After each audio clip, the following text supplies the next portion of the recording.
Ladies and gentlemen, welcome back to Freedom Fridays, our ongoing series where we discuss the books, strategies, and ideas and tools that can help us work towards financial freedom so that we can live life on our own terms. In this video, I would like to take you through a framework for building a lifestyle business, a type of business that doesn't optimize for maximizing revenue at all costs, but instead focuses on giving you the kind of lifestyle you want, incorporating the 3 F's of fun, fulfillment, and freedom. Now, before we get into that, there is one thing that I want to make clear, which is that a lifestyle business is never going to make you a billionaire. So if your goal in life is to have super yacht money, then don't watch this video because a lifestyle business ain't going to get you there. But if you care about more than just money, and if you also want to optimize for a nice lifestyle for you and your family, and you're okay with building a business that gets you 6 figures in profit, maybe low 7 figures if you really focus, then hopefully this video can give you a few pointers. A lifestyle business is the type of business that allows you to be able to build whatever you're building from wherever you want to be, with whoever you want to be next to at any point in time. So it's a type of business that is extremely flexible. It's not something where you're consistently worried about deadlines all the time or anything like that. It can run on autopilot to a certain degree, but ultimately it's at your beck and call rather than it being the other way around. That's Chris Ducker, serial entrepreneur, founder of multiple 7-figure lifestyle businesses, and the best-selling author of books like Virtual Freedom and Rise of the Youpreneur, which were both about basically how to build a successful lifestyle business. And I recently read and loved his new book, The Long Haul Leader, which is all about the sustainable approach to building a business. And so I asked Chris to sit down for a discussion about the step-by-step approach that you can take to build a lifestyle business. Now, I've condensed all of this into a simple framework with 14 lessons across 5 different levels. So level 1 is all about the fundamentals of a lifestyle business. Level 2 tackles the problem of actually coming up with a business idea, which is the thing that holds most people back. Level 3 is where you'll understand the skills you need to learn. Level 4 is about how to manage your time and be productive en route to building a lifestyle business. And then finally, level 5 covers the keys to building a lifestyle business without burning out. I have seen so many entrepreneurs in our own courses, in our YouTuber Academy, in our Lifestyle Business Academy, so many entrepreneurs struggle because they skip one or more of these steps. But hopefully by the end of the video, you'll have a clear roadmap so that you know exactly what to focus on if you want to start your own lifestyle business. So let's get into it. I think when people think of the word business, they're imagining raising investment on like Dragon's Den and then building factories in China and the whole hustle and grind culture of entrepreneurship. Yeah. What's your take on that approach to business? I mean, if that's your bag, if that's your game and you want to play it, it's all good. Who am I to judge, right? But what I do know after building businesses for over 2 decades, with everything from 5 employees up to almost 500, is that you can do it the easy way, you can do it the not so easy way, or you can do it the downright really, really, really hard way. And for me, there's no doubt in my mind now, if I was starting a business today, I would start the kind of business that really allows me to have the lifestyle that I want first and foremost, rather than me being a slave to that business, right? So, for example, like the hustle mentality that is out there, right? The hustle culture, all that kind of stuff. I bought into that. My first business, I bought into that big time. 15-hour days for 3 years in a row ended up with me being horribly burnt out and having a struggle to kind of come back from all that and all the rest of it. Now, though, I'm more than happy to be working way, way, way less, even making less, quite frankly. In fact, truth be told, I'm making less money today than I ever have done before, ever. But I'm still loving what I'm doing. In fact, I'm loving what I'm doing even more than I have done before. I'm making more than enough money to take care of my family and provide for the future, et cetera, et cetera. I'm working with the coolest clients that I've ever worked with. And I'm not really all that stressed out about it. I mean, it goes up and down a little bit, but I mean, like, ultimately, I don't think I've been as happy as an entrepreneur as I am today. Love that. That's amazing. There's a lot of people again have this real fear when it comes to business. The word business seems starting a business seems like this really risky thing. Like, oh my God, you could lose all your money. Oh my God, what if people sue you? You're going to be managing all these employees all the time, and the whole stat around 90% of whatever of businesses fail. So if you were advising someone who wants to start their first business and is maybe being held back by all of those, oh my God, this feels so risky and scary, how would we approach that? Well, one thing I do know for sure is that nothing worth going after is without risk, period, right? Relationships, parenthood, all those kind of things, right? So I think to a certain degree, a lot of that can be inside our own heads. yes, it's true. A lot of businesses that start up go bust very quickly. That's generally due to people trying to run before they can walk, 9 times out of 10, as far as I'm concerned. And I think that if you get into business for the right reasons, rather than just to make a whole bunch of money, you get in the right, business in the right reasons in terms of, I want to serve, I've got value to provide, I've got a solution to a problem that I know I can serve up. These are the reasons why I'm doing this, rather than just let's make as much money as quickly as we possibly can, right? I think those are the kind of businesses that stick around. They're sustainable. They are there for the long haul, and they're the kind of businesses that not only will be around longer, but also they'll have a lot more impact on the people that they serve as well. But in terms of like the whole risk thing, like if you really feel drawn to it, it's worth the risk, isn't it? It's worth the risk. Genuinely. I mean, we bootstrapped every one of our businesses from the ground up. I never borrowed $1, never got given $1 or anything like that at all. It was always, this is how much we've got. We're going to invest it in here so we can get to the next point. Then we'll look at how much money we've got in the bank. And if we want to expand, we'll take money from the profits and we'll do it that way round. We never overextended ourselves. We never got close to quote unquote bankruptcy or anything like that. There was a period in about 6 months or so in where we were a little cash poor and we really needed to kind of pull back on the strings a little bit in terms of hiring and things like that. But we got over it. We got over that little hurdle. And from that moment afterwards, we've always been great. All right, so my team and I are on a mission to help you live life on your own terms. And for a lot of people, that means creating an independent income stream alongside your day job. And while talking to people on this journey, we realized that one of the biggest time drains when you are trying to build something on the side is actually the writing side. And that is where Grammarly comes in, who are the very kind paid partners of this video. So whether it's crafting proposals for clients or putting together landing page copy or writing scripts for your YouTube videos, your content creations, your evenings can look a lot like your day job, but with more tabs open and a lot less coffee when you're trying to build something on the side. And Grammarly can help you with every step of this process. So beyond just catching typos, it actually helps you communicate more clearly while still sounding authentically like yourself. Grammarly's AI understands context, so when you're switching between a casual Slack message and a formal business proposal, it adapts to help you nail the absolute perfect tone. Grammarly also integrates directly into your workflow, and it works directly with platforms like Google Docs and Notion and Gmail without you needing to do like all the copy paste shenanigans from like one tool to another. For example, Grammarly Pro's sidebars tool lets you make tweaks with just a few clicks instead of spending hours editing. If you don't like one of their suggestions, you can just click on the highlighted word and you can choose something that better fits your personal style. And a feature they've recently added is the AI editor. It's especially handy for those moments when you're staring at a blank page and just need a nudge to get going. The Brainstorm with AI chat tool, for example, can suggest thoughtful prompts based on the topics you usually write about, which makes it so much easier to get into flow. So with the pro features like sidebar, you can spend way less time second guessing the writing and more time actually building your dream. If that sounds interesting, you can sign up and upgrade to Grammarly Pro using my link for 20% off. That's grammarly.com/AliAbdaal08. The link is in the description below, and you can also scan the QR code that is currently on screen. So thank you, Grammarly, for sponsoring this segment of the video, and let's get back to it. A lot of people try to run before they can walk. What do you mean by that? Well, they'll let's say, for example, let's think online business, for example, sake, right? In today's world, there's so many different ways to build a business online. There is blogging, podcasting, YouTube, video marketing, social media, growing an email list, speaking on stages, writing a book, right? So if you're in year one of your business, and let's say, for example's sake, you're a health coach, right? And there's a lot of them out there.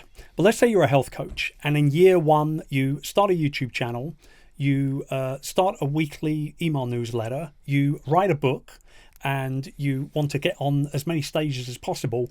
That is a recipe for disaster right there. Because number one, first and foremost, it's a lot of work, and the chances are you're probably going to burn out. But number two, way more importantly, to a certain degree, all of those things are going to be spread so thin that none of them are really going to provide the value which you should be providing, particularly in the early stages of your growth, to be able to capture the right type of audience and get people on your side, right? And people want to do business with the people that they really trust. And in a way to be able to gain trust is to be able to serve up that content, serve up that value consistently. And if you're spread too thin against all these different, platforms or projects or deadlines, you're not going to be any good for anybody anywhere.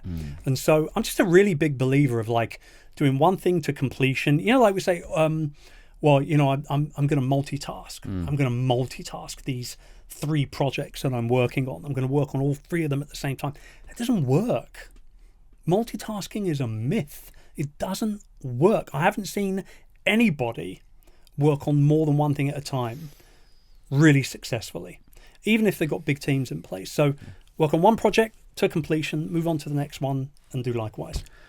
This is increasingly difficult for people who feel like, well, I've got my I don't know, online whatever, or health coaching or yoga coaching or guitar teacher or my web design agency or whatever, and I need to get clients. And so, I mean, there's all this FOMO, right? Like I should be doing Instagram, I should be doing LinkedIn. LinkedIn is where the clients are at, but like a lot of them are Instagram as well. And like everyone's trying to do long form YouTube videos. So like, oh, what if I chop up my long form YouTube videos into short form, blah, blah, blah. And that's, while we're there, I might as well post on LinkedIn. And everyone says build an email list. Like there's all of these things are sensible things to be doing. And while I'm there, why don't I start a podcast? Because then I can like interview people and it seems cool and networking and blah, blah, blah. There's all this like it seems cool and networking and blah, blah, blah. Yeah, exactly. There's all this fear of missing out that like, I'm leaving money on the table by not like doing this and this and this and that. Like, how would you advise someone in that position who's like focused, but also like, oh my God, there's too many things that I feel like I should be doing. I remember when I was learning how to drive, and here in the UK, around built up areas are speed limit is 30 miles an hour. And I kept going 30, 31, 29, 32, 30, 28, 32, blah, blah, blah, blah, blah. And my driving instructor, never forget her, Vanessa, her name was, after about 3 or 4 lessons, she pulled me over to one side and she said to me, Chris, it's a speed limit, not a speed target. Just because you can do it doesn't mean that you should. And I was like, okay. I've never forgotten that.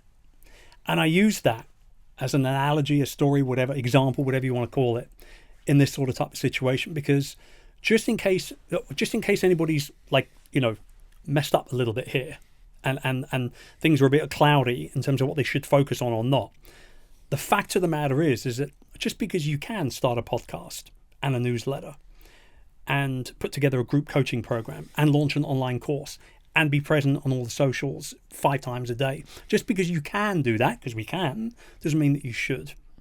So I'm just a big believer of one solution to one very specific problem for one very specific type of individual in one very specific industry or community. So to use the health coach, scenario, well, I can say, well, I'm a health coach. Well, bit vanilla, bit boring, tons of health coaches out there, right? But what if I'm a health coach for men in their 40s? Okay, now we're getting a bit more specific, right? Well, what if I'm a health coach to men in their 40s who are recovering from major surgery? Wow. So every bit of information I put out, every bit of language that I use, whether it's written form, video, audio, whatever it is, that's going to hit hard when that 40-plus-year-old man who's just come out of a hernia operation or, God forbid, a heart operation or something like that, he's going to say, this is the guy. This is the guy to help me. This is perfect. And ready to do business with you immediately, rather than just saying, I'm a health coach, I'll help you lose weight and get strong. Okay, so now that we understand the fundamentals of what a lifestyle business is and what makes it different to other types of businesses, level 2 is then all about coming up with a business idea, which is where a lot of people get stuck. I find that in my experience, a lot of people, when they're thinking business idea, they're thinking things like Instagram or Amazon or whatever. But this is actually the wrong way to think about coming up with a business idea. And the first thing we need to understand is the difference between your target and your market. So let's pick up where we left off with Chris's health coaching idea for men in their 40s recovering from surgery. But Chris, objection, yes. Your Honor. Sustained. If I were to narrow it down to just men over 40 and just men over 40 recovering from an operation, like, surely there's not enough of them out there. Oh, like I want to, but and also I can help anyone. So like I don't want to pigeonhole myself into just helping those people. Chris. Love this. I love this. I love this rhetoric. So yes, it's true. And I think the big thing here, and this is why a lot of people worry about narrowing down their market, their target market, or niching down, as a lot of people call it. There is something to be said for that. And you're absolutely right. When I say I'm a health coach who helps men only in their 40s who are recovering from surgery, for example, that's a much, much smaller number of the general demographic out there than it is I'm a health coach who helps you lose weight and get strong. But the fact of the matter is, there's a whole bunch of people out there who are health coaches and help you lose weight and get strong. But there's not that many people out there that only work with men in their 40s who are recovering from surgery. So again, it's a language thing. When that person sees you, or more importantly, one of their friends sees you, who then recommends that they check you out, because we're way more likely to follow the advice of somebody that we know and trust already, aka a friend, family member, whatever it is. When those kind of recommendations take place, the language that you're using is a lot more personal, a lot more visceral, right? And that's the kind of connection that you want with people as early on in them coming into your ecosystem as possible. Yeah. Will it become a little harder for you to grow your email list or your following or your subscriber count over a shorter period of time? Maybe not harder per se, but you might see it's a bit more of a slow burner, particularly in the early days.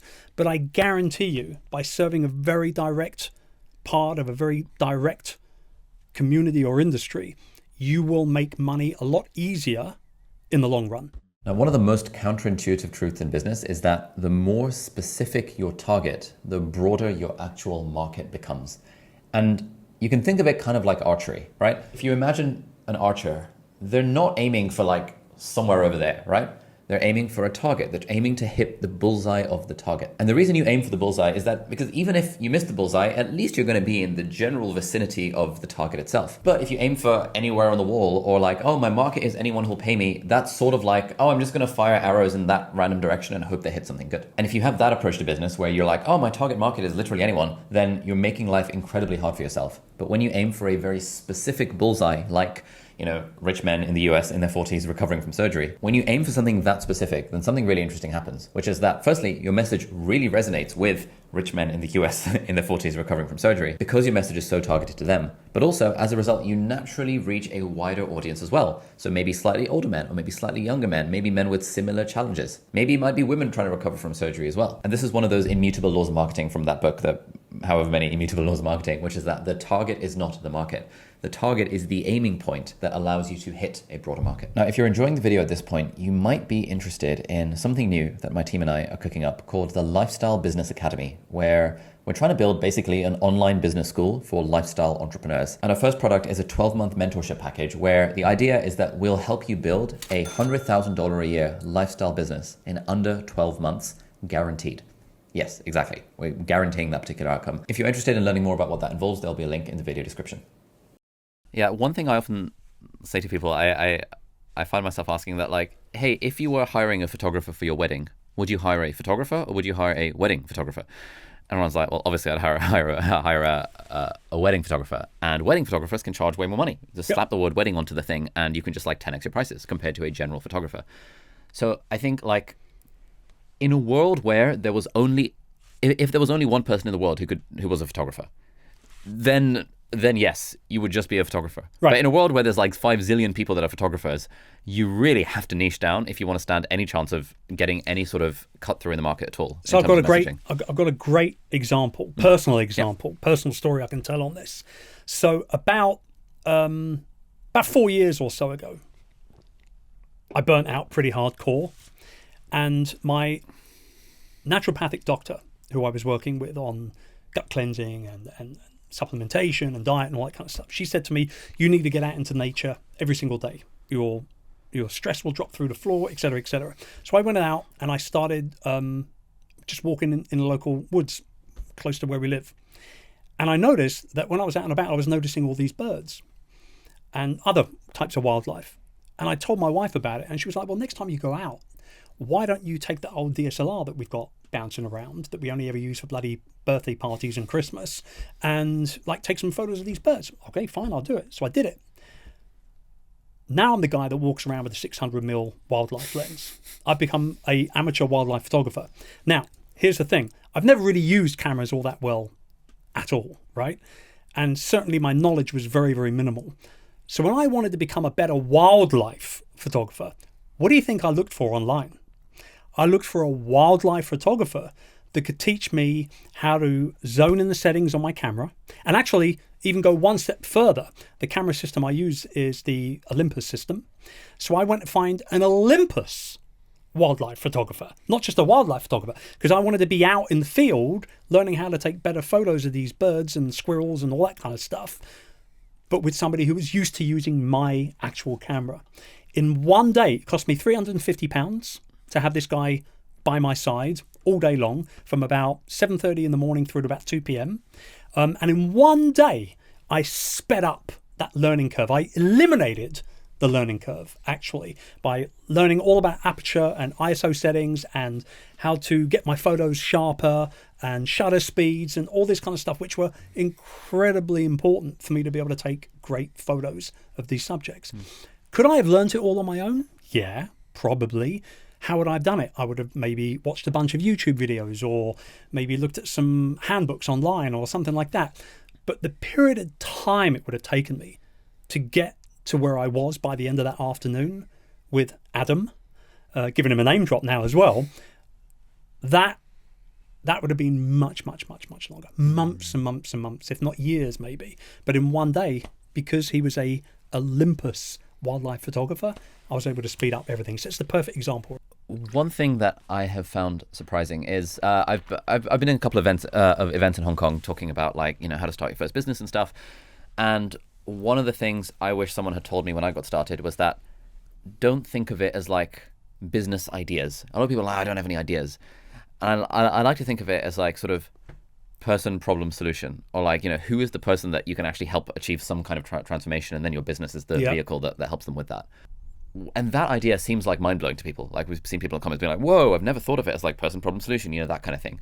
How did you first realize that that's what business is, rather than, oh, let me just come up with a business idea and start doing dropshipping or something? So our first business was a call center facility, B2B, everything I knew I could kill it in that business.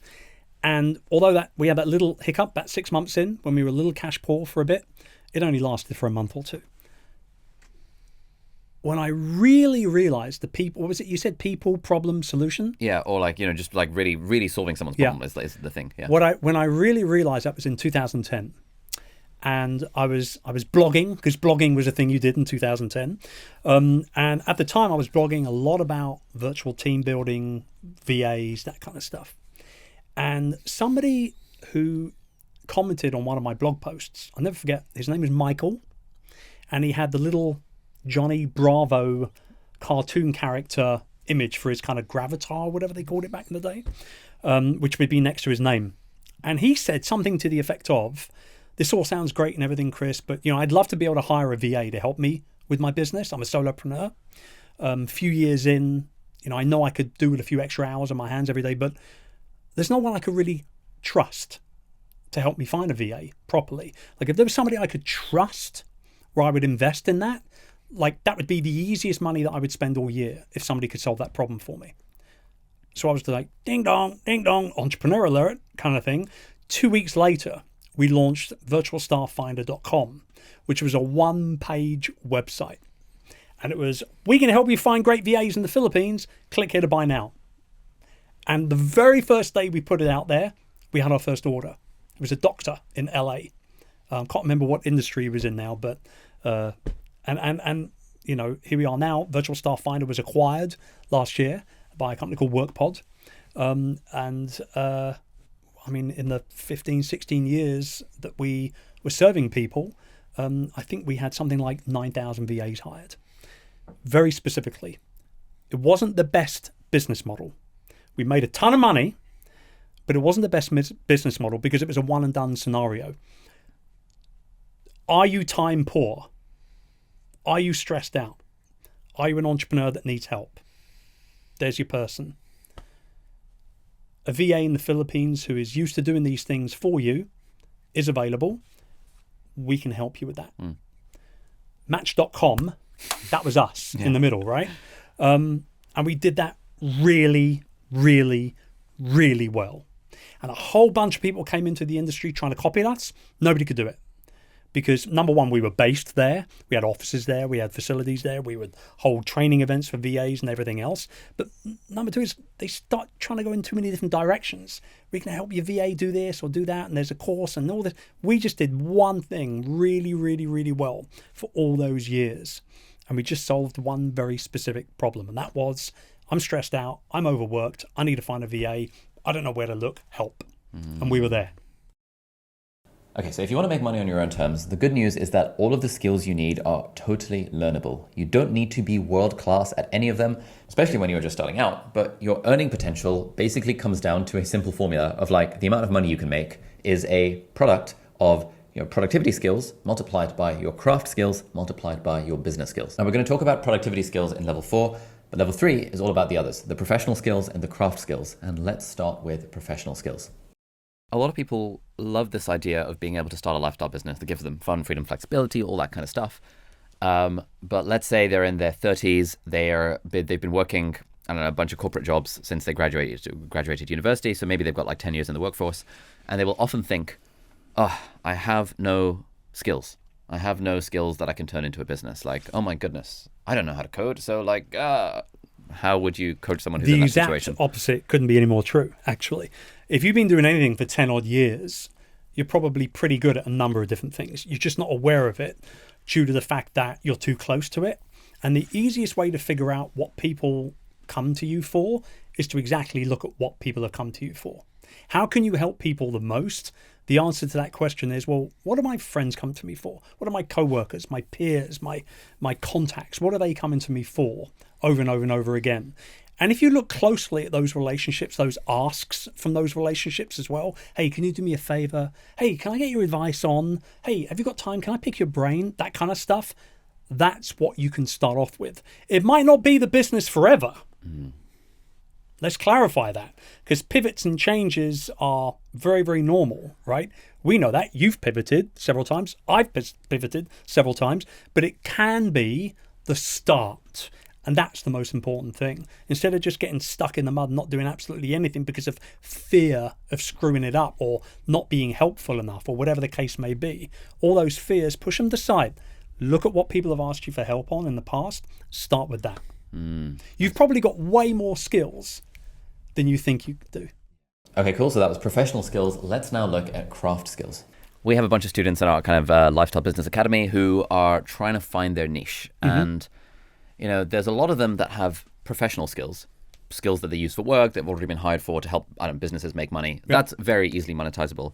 But there are a lot that are passionate about personal things like yoga or guitar or music or wildlife photography, for example.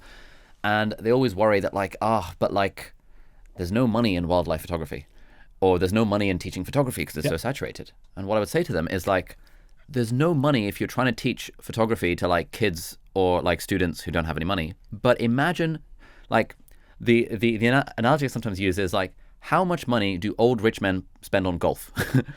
It's insane amount of money. They're not professional golfers, and yet they spend an insane amount on golf. You're an older rich man. How much would you be willing to pay for like wildlife photography as a hobby? Like, just like in general. Well, I mean, and the perfect example, you know, that old DSLR camera that I'd had probably cost, I don't know, 400-500 quid or something, you know, when we bought it 12 years ago or whatever.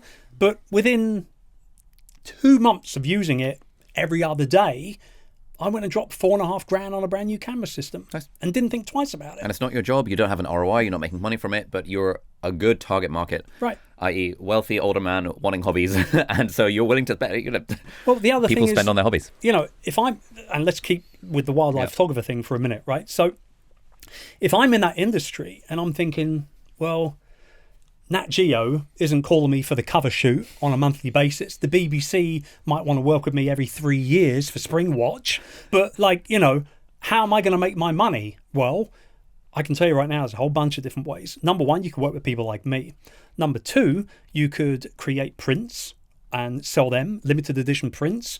You could put together a online course teaching other people how to take amazing photos of birds, for example. Get very specific, not just wildlife, but now it's birds or it's snow leopards, you know, or whatever it might be.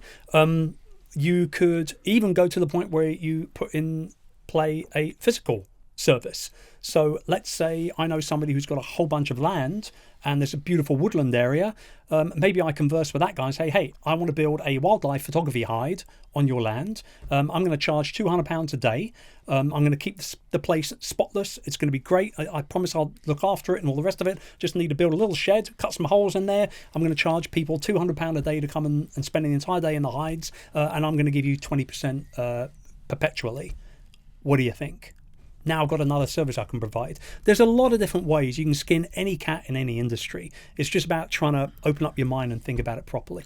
Yeah. One of the people we had in our course was actually into, I think it was landscape photography in particular. And he was like, how do I monetize landscape photography? I could do a course on landscape photography, but that's price anchored to, I don't know, a few $100s. And we kind of worked with him a little bit to sort of refine his offer such that it's not that he's selling an online course for wildlife photography, because you could, but you would need a lot of volume to make interesting money with a $300 course. But what if he were to do like a $10,000 retreat for burned out corporate professionals that help them de-stress in a really nice location through the vehicle of landscape photography? Now we were like, oh, okay, that's interesting. And immediately his sort of neurons started firing around like what he could do, because he's worked with burned out corporate professionals before. There you go. He knows a bunch of retreat centers. He'd be able to do that. He's got a bunch of cameras, so he can get everyone into wildlife photography as a sort of meditative thing. Yep. Because now the value proposition, the target audience has money. Yep. They have a painful problem, which is that they are burned out and stressed and stuff. And they have this affinity for this thing of like landscape photography. So if you can combine those things, you now create a different offer than what people might be thinking of, like, how do I monetize wildlife photography? Or couldn't agree more. And that's about, I hate to use management speak, but thinking outside the box a little bit in any industry. I worked with a client recently who is a architect, very successful one, but he's got sort of, in fact, actually his business has become teaching people how to sketch like an architect, very specifically from a hobby perspective at first, and now a little bit more kind of professionally with iPads and all the rest of it as well. And I've known him for a few years, and we started working with each other recently on being able to scale his business. And he was doing really well already, but he wanted to like bring in more revenue without doing a whole bunch of extra work. And I said to him, well, have you ever run a sketching retreat? He lives in Prague, beautiful city to sketch. And he said, well, no, I wouldn't want to do that. It's way too much work. Or babysit a bunch of people for a day or several days. It's the last thing I want to do is that be responsible for a bunch of people for a prolonged period of time. I said, but what's the difference between doing that and an online membership? Same thing. It's still responsible for providing value over a period of time. In this case, it's only maybe a few days instead of every single month you've got to show up. So reluctantly, he gave it a go. And he did his first sketching retreat in Prague a few months ago. I think he had 12 people turn up. Now, because this is in person, it's multiple days, he was able to charge more for that experience he's ever charged for anything he's ever sold ever before. When it was all said and done, I asked him how he found it. And he said, best thing I've ever done, easiest money I've ever made. I rest my case, Your Honor. Yeah. I love it. There was so we ran an entrepreneurs mastermind like a few days ago, basically modeled after the one that I attended when I gave a talk at your mastermind. Oh yeah, where I was like, it was so fun speaking at yours, and I was so inspired to like start my own thing. And so we just put it out to our audience that, hey, if you're a 6-figure plus entrepreneur, come join us. I saw some of your social posts about this. Yeah, come join us. And we had like 15 people, and they all paid like $3,000 to be there. Yep. And so how many? A 1 day event, 2 days? 1 day event. 1 day event. Okay. And so we didn't make a insane amount of money from it, but like it was enough to cover the cost of my trip to London with like the family and stuff. Yep. And it was so fun. It's like the most fun thing I have done in years. Getting like a small group of people together to do something in person and like have one-on-one conversations with them and like have dinner. It was just so sick. When you get sick, so good. You can tell you were the younger person in the room when something's sick. I love it. Here's the thing. When you get people like you and I, who are really passionate about what we do and why we do it and who we do it for, that's not work. Did you feel like you were at work? Not in the slightest. At all? But sometimes, and be really honest here, when you have to plan YouTube videos and you've got to sit down, you see the grin already? Yeah, that feels like work. It feels like work a little bit, right? Yeah. But when you're hanging out and you're serving clients in a face-to-face way, and $3,000 for a day ain't cheap. Like that's a good chunk of change for anybody, really, right? Like I would have to think, even in my position, I would have to think, is £3,000 for the day with Ali and his team, is that worth it? How much value is that going to bring? I would ask myself that question. So all those people have asked that question of themselves as well. Not to mention hotel and travel and all the rest of it as well. But you show up, you're your own authentic self. You are all giving, all being, all present. And I guarantee you, every single person walked away thinking that they got their ROI and some, right? Yeah. So, and it was the easiest work you've done in months, probably. I loved it. It felt like cheating because I was mostly facilitating rather than teaching. And I was like, oh my God, I have to plan like 10 hours worth of content. Yes. And then I watched some YouTube videos from other coaches about how to facilitate events. And they were all like, don't go overboard on the content. Focus on facilitation, getting connections between people, getting them to share their own lessons. It was so fun. Well, the other thing is that how often do particularly online entrepreneurs get together in person? Yeah, quite rarely. It's quite a rarely. lonely kind of business. It is. It is very lonely. And I think when you're, I don't think I know, when you are the person that brings those people together, you are remembered for that, first and foremost. We used to run a retreat event in the Philippines. We did it for 4 or 5 years called Tropical Think Tank. And we had people come back year after year after year after year. And still to this day, when I bump into people who came to any of those events, and we're talking like 10 odd years ago now, they say to me, best events I've ever been to. I met this person, this person, this person, this. We had people fall in love at that event. We had speakers end up going into business with attendees at that event. It was multiple days, beautiful, 5-star resort on the beach. It was very intimate. And by the time you were done, we had 50 people every time. By the time you were done, you had a new family that you could call, whenever you needed them on your phone. Nice. And that was what it was about. All right, so at this point, we have a sense of like, okay, we want to build a lifestyle business, and we maybe have a feel for like what pre-existing skills do we have that can allow us to target a particular market and help them with a particular outcome. Let's now talk about the realm of productivity, which is basically how do you actually do this alongside things like having your day job or looking after your family or whatever the thing might be. And in this section, we're going to talk about consistency and how to actually stick to the thing. We're going to talk about experiments, and we're going to talk about the 3 currencies you need to manage as an entrepreneur. On the one hand, there's a lot of people in our audience want to start their first business, but they're paralyzed with indecision. Maybe they have been working for like 10 years or whatever, and so they do have the skills. They just think that A, think they don't have the skills, and B, think they need to have the perfect business idea, and that the niche they start on day one must be their forever niche, because they've heard this thing of like, I got to pick something, stick to it. And also this idea of like, I don't want to waste time doing something that might not work. How do you balance that fear with the thing around like, it's okay to pivot, with the thing around, but you kind of need to do something and stick to it for a while? Like, how would you think about that? I mean, at the end of the day, as a lifelong entrepreneur, I believe it's better to do something than stay paralyzed and do absolutely nothing because of fear. Entrepreneurs get the big rewards because they take the biggest risks. They walk away from careers. They put their own money and their time, energy, effort, even health behind trying to get something up and running and growing, right? So we should get the biggest rewards. We really should, right? Genuinely. It's not easy to go out and do your own thing and all the rest of it. But, for examples, let's use Amazon as an example, right? One of the biggest companies on the planet. When they got started, they just sold books. That's all they sold. And they did that for quite a long time until they started selling other things. Now, they literally sell everything, pretty much everything, right? And so, what did I see recently? They started, in America, they've just started prescriptions. So you can do the whole GP doctor thing, I believe, through Amazon now. They will do the prescriptions through Amazon now. You order prescriptions, pay for them, whatever it is, through all of your Amazon account, and the medicine gets sent to you directly. So, I mean, they literally do anything, right? Yeah. When Bezos started that company, he didn't think one day that he'd be sending people their prescription medication. He just wanted to sell them books. So you've got to get started, I think, And even if you're a little worried about how things might look from a financial perspective at first as well, let's say you're in a good job and you're making a good living, and maybe you're, in your, early to mid 30s or so, you maybe got one kid, maybe another one on the way, or you'd like to bring another one into the game at some point in the future. There's responsibilities baked into all of that, right? And I understand how some people say, I really want to quit my job. I don't like my job. Borderline hate it.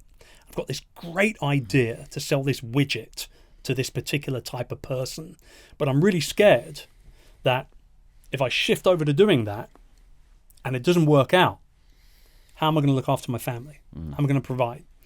Well, the good news is you can kind of skate on both sides of the ice for a little while. It's called a side hustle, right? I'm not a massive fan of that term, but doing something on the side never hurt no one for a while when it comes to business, right?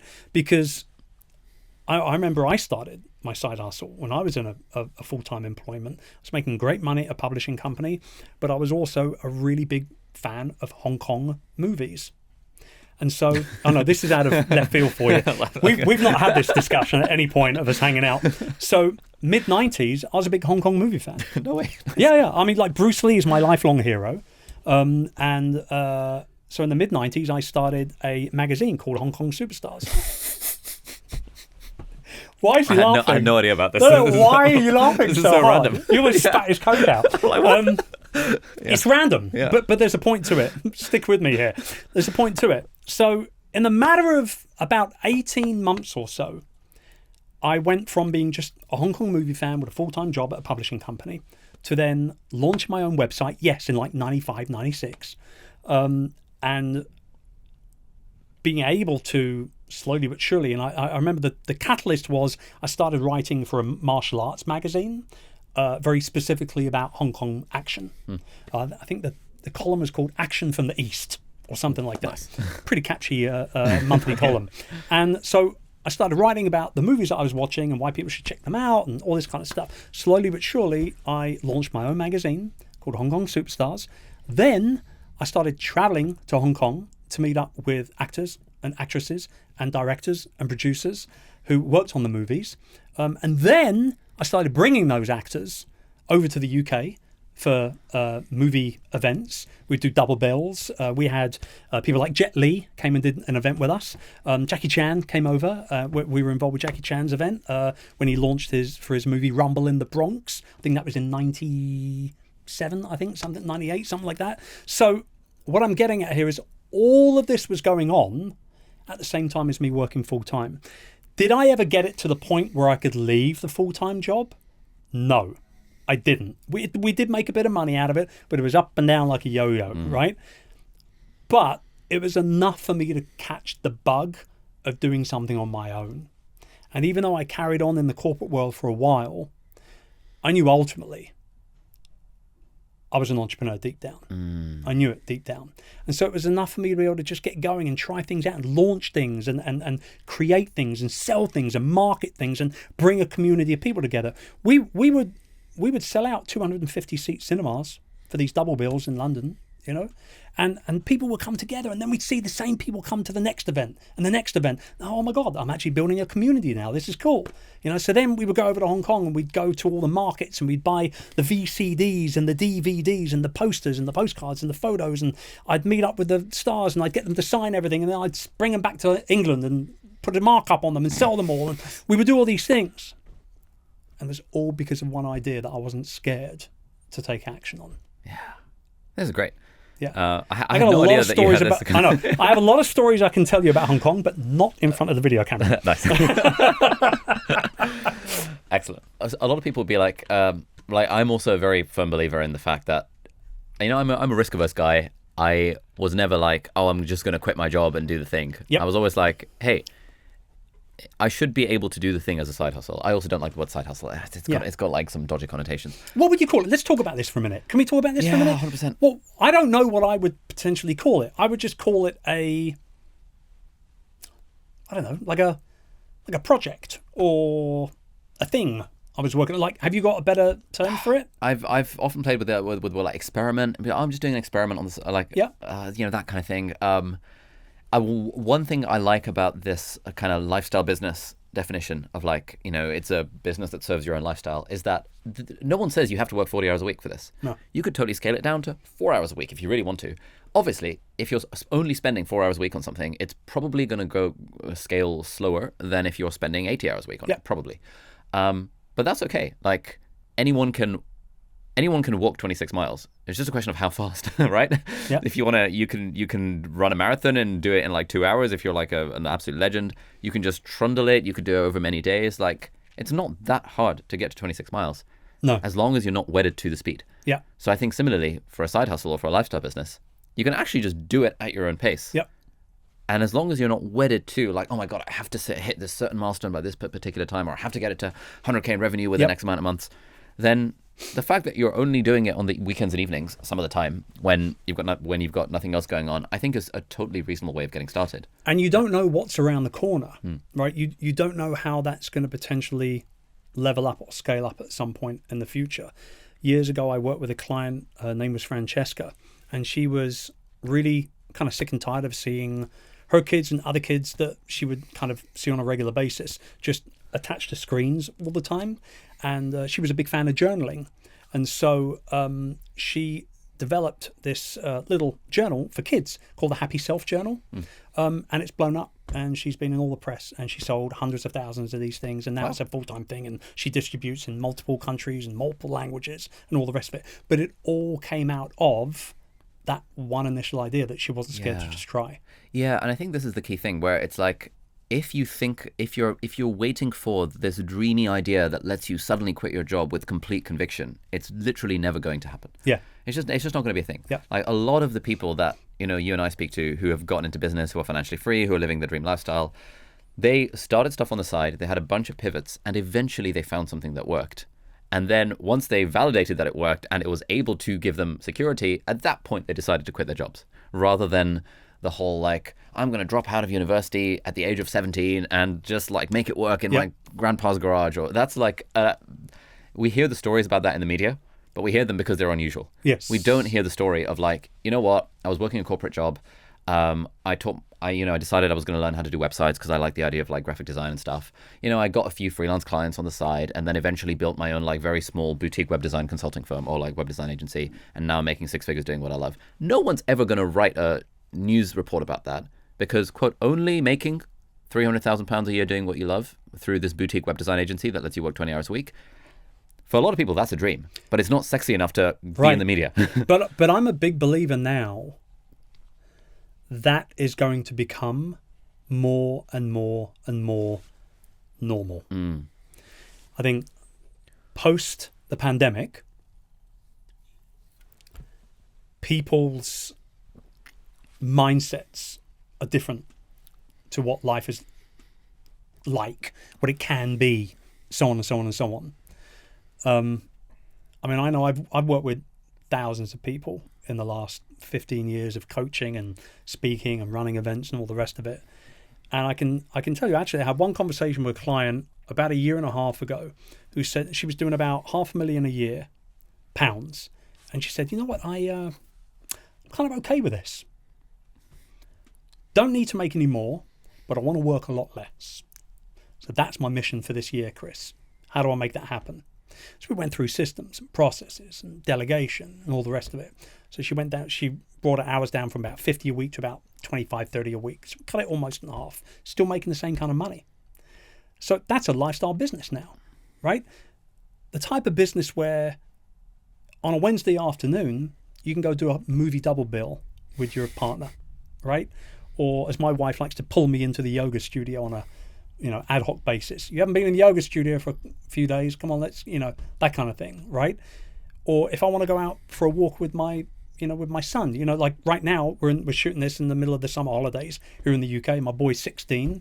He's become a little bit of a bird watcher as well. He likes to go out. He's now using the old DSLR that I used for a while and had given him now. And he said, we've not gone out for a week or so, Dad. Can we go out? And I'm like, well, let me have a look. So I pull up my schedule, and I can move that until later this afternoon. Let's go out. And we'll go out. That's the kind of freedom that I want as a father, first and foremost, but also as an entrepreneur as well. And, I've not worked a Friday pretty religiously now for coming on like 9 or 10 years. Now, when I say I've not worked a Friday, it's not entirely true. I want to caveat that slightly. Every now and then, I will do a business call on a Friday afternoon or morning, or I'll have to pound into emails for half an hour, or maybe I've got to travel for a speaking engagement or something like that. But historically, 8, 9, 10 years or so now, there's nothing been on my schedule on a Friday. And the reason why is because that's my day. It's my day to be able to do what I want with it. And even during the Monday to Thursday now, I generally don't start work until about 10 in the morning. And I'll usually finish up at around 3 or 4 in the afternoon.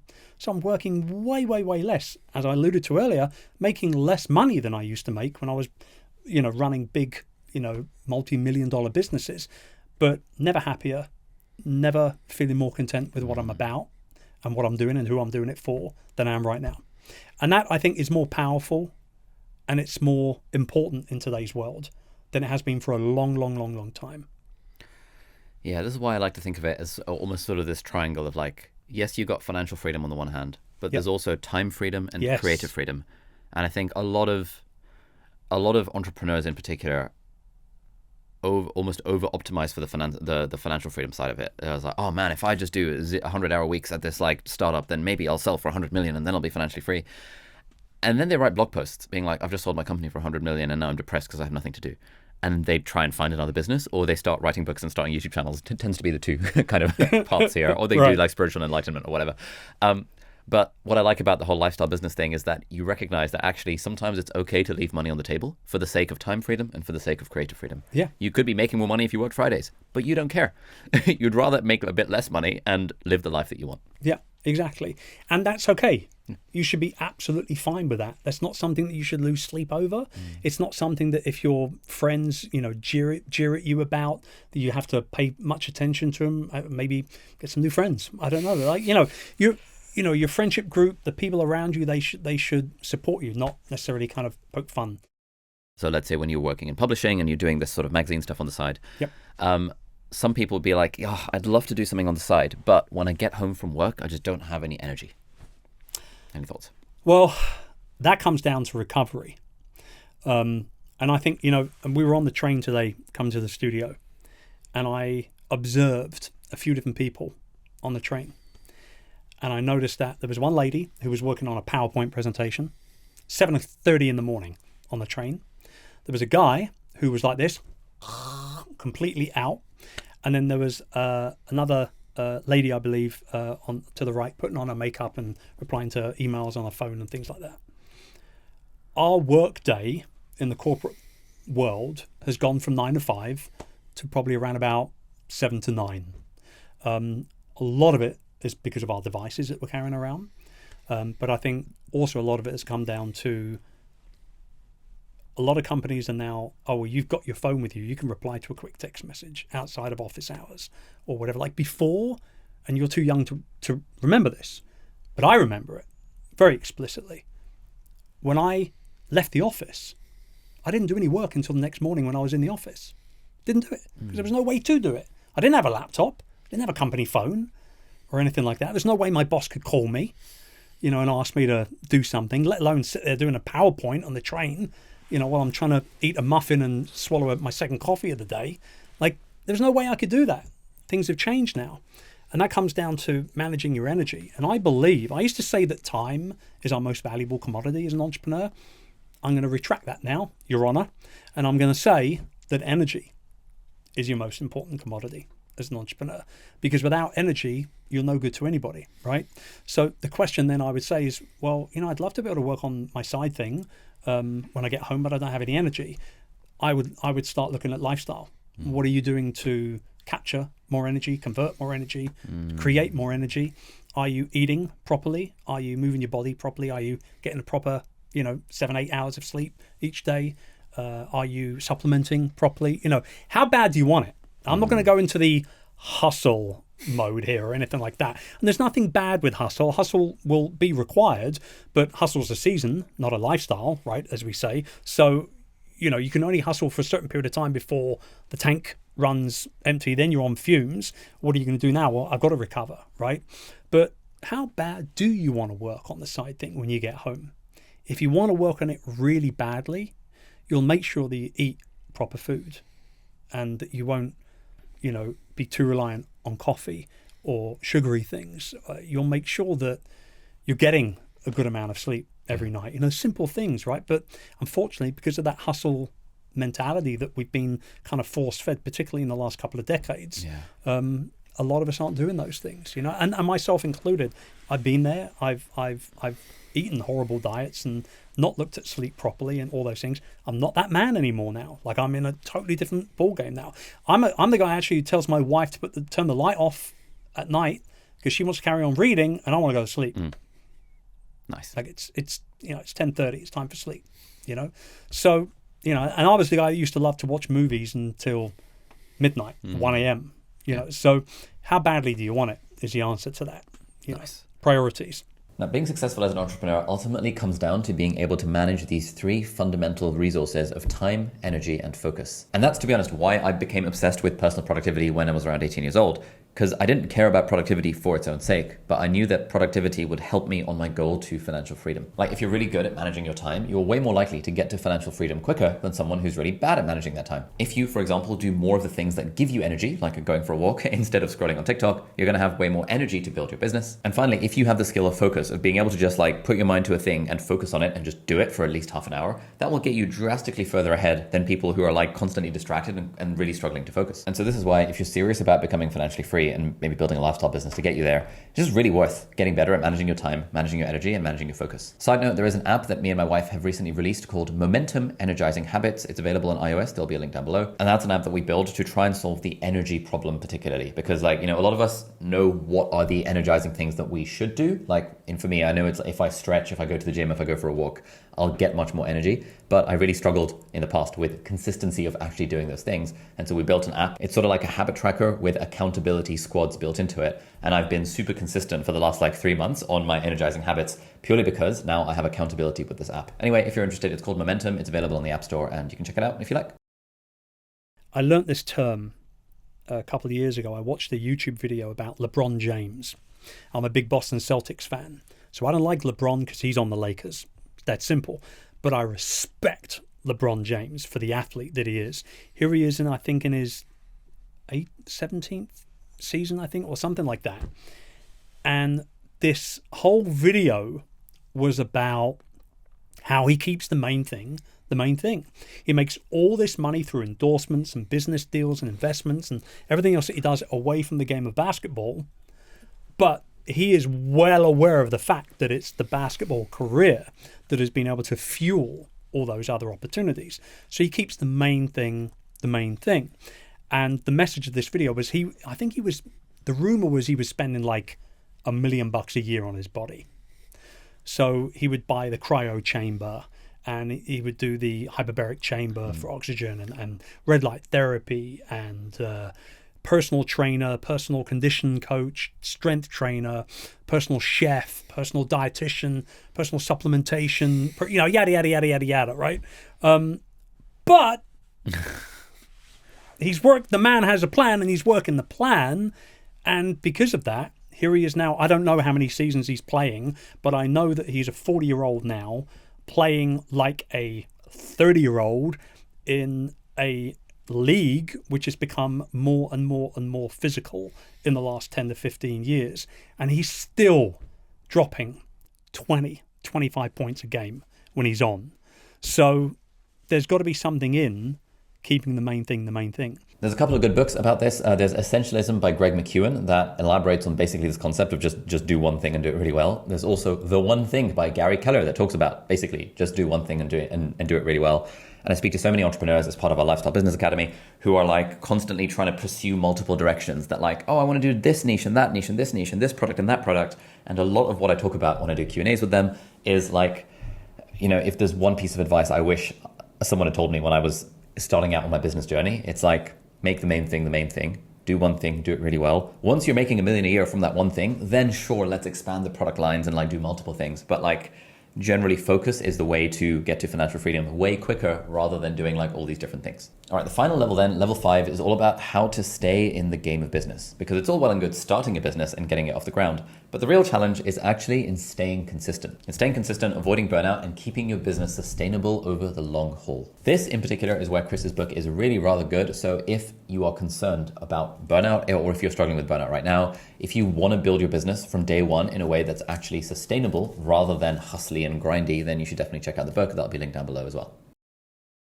Friendships, relationships in general are way more important in business than most people think they are. When people think about relationships, 9 times out of 10, they think about their love life, think about their family and their kind of initial friend group and that kind of thing.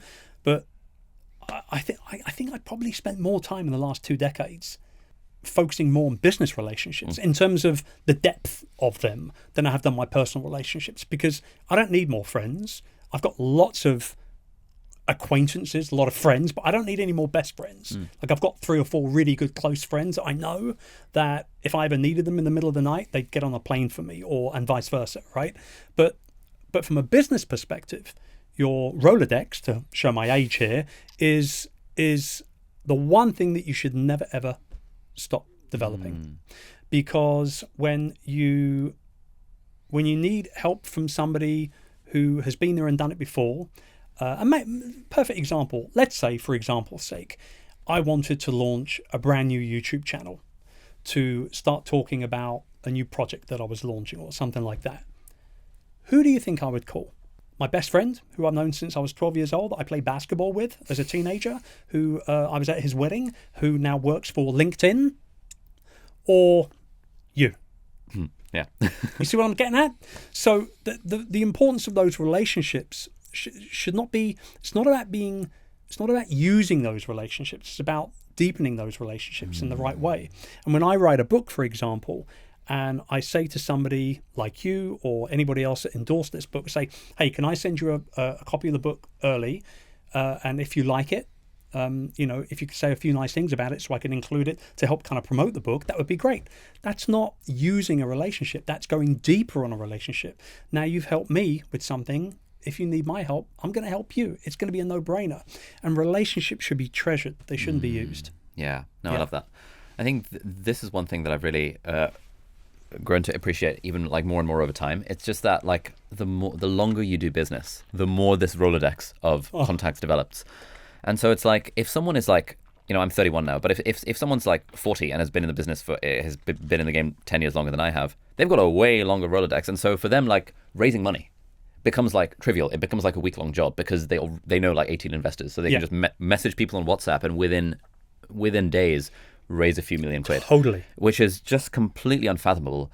Or if they're launching a new product, they can just message all of their like influencery type friends who they would have met on like retreats and mastermind, and they might have been on holiday together. They might have gone snorkeling together. They might have spoken at each other's things. They might have done podcasts together. Yep. And everyone is just like, it's not like a transactional thing of like, oh, you did X for me, therefore I'm going to do X. It's actually more like everyone's just trying to help each other out. Yeah. And you just know over a long enough time scale, like the karma works itself out, and it all just, yeah. And here's what I know to be 100% true. The good people hang out with the good people. The longer you're in the game, the easier it is for you to sniff out the not so good people. I can see it a mile away now, and I don't want anything to do with that. But if you're a good person, you come from a place of serving first, selling later, as I always say, serve first, sell later. If you're the type of person that would I have you to my house for a dinner? Then I know we're going to be buddies, And the good people stick with the good people. They really do. So you've written this book, The Long Haul Leader, 10 Strategies to Work Smarter, Live Better, and Achieve Lasting Success. The way you said that tagline there, it was as if you've got a copy right in front of you. Yeah, like right in front of me. It's like right here by Chris Ducker. Why is the title, like, what is a long haul leader, and how does this relate to our whole, like, ultimate guide to building a lifestyle business? A long haul leader is somebody who wants to be around for the long haul, that isn't really particularly interested in quick wins, right? Quick wins are loud. Nothing particularly wrong with them, but they're loud and they come and go very quickly. Whereas if you're all about consistency over the long haul, it's whisper, whisper, whisper, whisper, whisper. And then it's roar after a 10-year career and you've served thousands of people and made millions of dollars. It's not about selling 1,000 books in a day or whatever, A long haul leader is somebody who's doing it for the right reasons, somebody who is all about serving people and providing genuine value. And it's not about making quick money or anything else. But most importantly, it's about the entrepreneur that is very much focused on themselves, keep themselves in tip-top shape, the main thing, and understanding that their entrepreneurial journey is only as good and only as strong and can only be told with as much vigor as the way that they lead their life. When you run masterminds and stuff for other entrepreneurs, what are the sorts of questions or exercises that you get people to do to help them sort of, yes, grow the business, but also keep in mind that like it's not just about work, it's about life as well? Yeah, I mean, we do a whole bunch of stuff. There's one particular exercise that I do, and we do it every time we meet up, and we call it the Stop, Stay, Start Audit. And it's a pretty simple one. Get a piece of paper and we kind of draw 2 lines down it, create 3 columns. And in the first column, we write down all the things that are working, or rather not working for them, I should say. So all the things that they're doing that they should probably stop doing. Because obviously if you carry on doing something that's not working, how can you expect different results, right?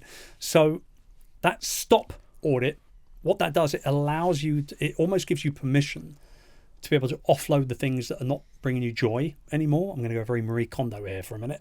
And ultimately they're dragging you down because you're continually doing them. They're taking time, energy and effort, maybe even finances out of your day, out of your work as well. So that's the first column, is all the stuff that you feel like you should stop doing. Second column is the stay column. And these are things that are doing well, but very possibly where you just spend a little bit of extra time on them, just tweaking them a little bit, they could do a little bit better. And I'm all about what I call those micro moves, right? So those 1% changes you can make. Let's say you've got a group coaching program, for argument's sake, that's doing 100K a year, right? If you just tweak this and tweak this and tweak this, you could be doing 140 grand a year in 12 months from now. So all those little things are doing really well for you, but you can make some little tweaks, they stay, right? We don't want to get rid of them. So the third column is the start column. And this is the most exciting one for entrepreneurs particularly, because we love to start new things all the time, right? But it's also the one where you've got to kind of check yourself before you wreck yourself kind of thing. And that is that just because you can, as we talked about earlier, just because you can start something doesn't mean you should also start something. But what happens is, because you're getting rid of a whole bunch of stuff in your stop column, and because you're tweaking the things that are working well, and that will create more energy in what you're doing because you'll see the results a lot quicker, it enables you to start things that you've been pushing off for a while. Maybe you've been procrastinating for a little bit. A lot of people that I work with have a goal of writing a book, for example, for expert positioning strategy purposes, or just to kind of just put their experience out there. Maybe it's a bit of a memoir, a bit of a handbook, a bit of a journal, whatever it is. So writing a book or starting a new podcast or, whatever it might be. And it doesn't even necessarily have to be connected to work either. Maybe it's, I was talking to somebody just the other day about sabbaticals and what that looks like. For some people, they call a sabbatical a 2-week break. That's not a sabbatical. That's a holiday. It's a 2-week vacation. It's a holiday. It's time off work. A sabbatical is a prolonged period of time, a minimum of 4 weeks, maximum maybe 12 weeks, where you take yourself out of the work environment entirely. You do deep work, you read, you pray, you meditate, you travel, you have deep, long conversations. That's a sabbatical right there. And how important those are. We even talk about it in the book, actually. And so all of these things are given the green light for you to be able to go ahead and start. And that's why that stop, stay, start audit that we do is probably one of the most powerful exercises I do with clients. Now, if you're interested in hearing my own personal story of how I started my own lifestyle business when I was in med school and made my first $1 million by the age of 26, then you'll probably enjoy this video over here. And actually, a lot of people have already gotten a lot of value from this video, so we'll show some of the comments on screen. And in this video, I break down every single step from $0 to $1,000 and then to $100,000 and finally to $1 million. And I also share a bunch of the mistakes I made along the way, so hopefully you can get there a little bit faster. So that's that video over there. Thank you so much for watching, and I'll see you next time. Bye.